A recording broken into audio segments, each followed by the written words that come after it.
Hi there. Welcome back again to the Catalyst Innovation series.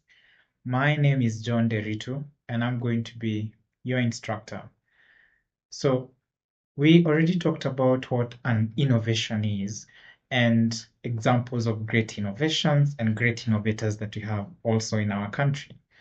And I felt there was a need to talk about innovation and invention, talk about what innovation really is, what invention is, and the differences that are there, and how you can apply both to achieve, great results.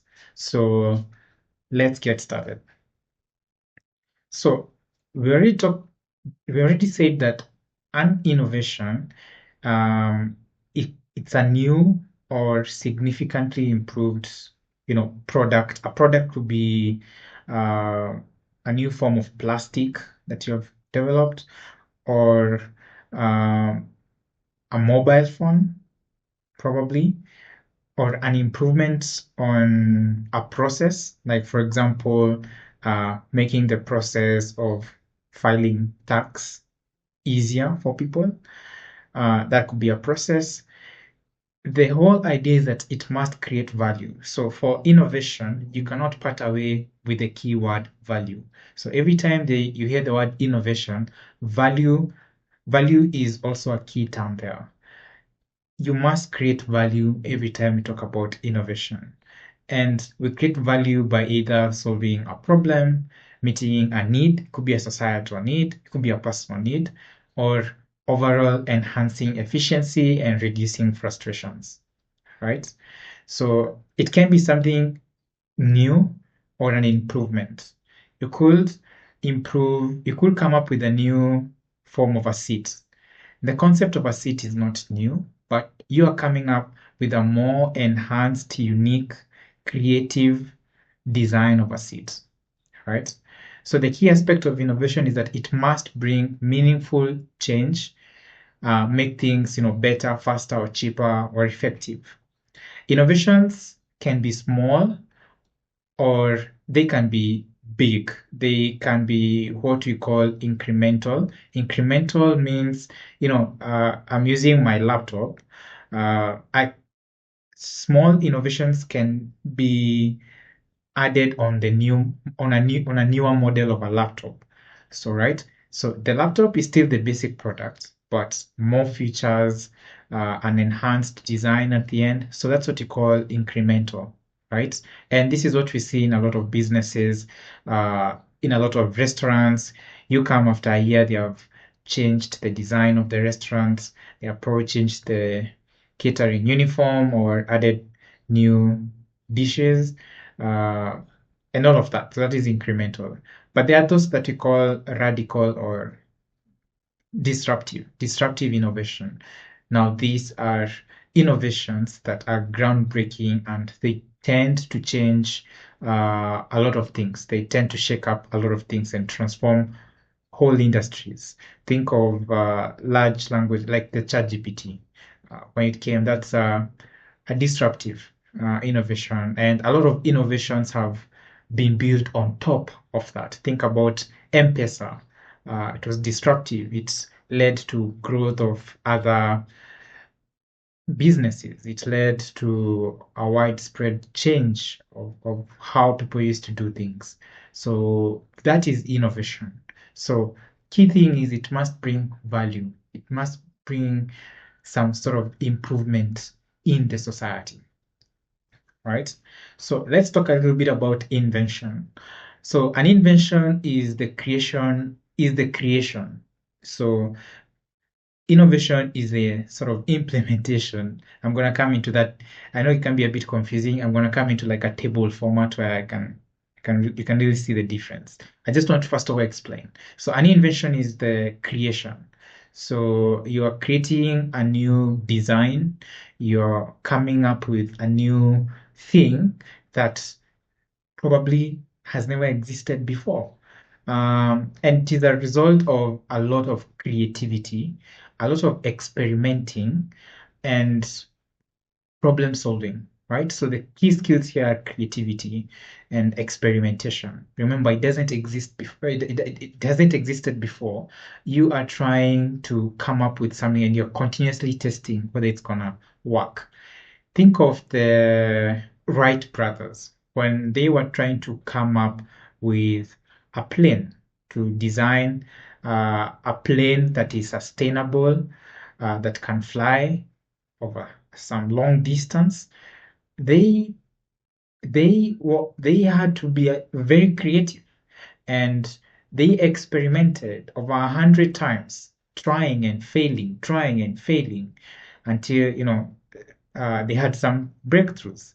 And that is invention, creating something that is new and involves a lot of creativity, experimentation. So you leave a lot of room for failure because you don't know if it's going to work. You're trying to make it work, right? So inventions can be tangible, like new machines or tools, or intangible, like a new software algorithm. Uh, and that's the very important concepts. And invention does not have to be purely technology driven or software driven. You know, it could be from other fields. It could be a whole agricultural process, right? And stuff like that. The key distinction, I'm going to move myself a little bit, maybe there. The key distinction of an invention is that it introduces something entirely novel. There is novelty there. Uh, Rather than just simply improving on something that exists, you are trying to change the game and and all of that. So I'm gonna come to this table format and I'm gonna put myself up there. So what are the key differences? Again, as I come towards the conclusion. The main activity when you talk about invention is creating. You are creating something new. And it is a result of a lot of experimentation. You find people with lab coats in a lab trying to invent something, create something new. Innovation is not just about creating this new thing.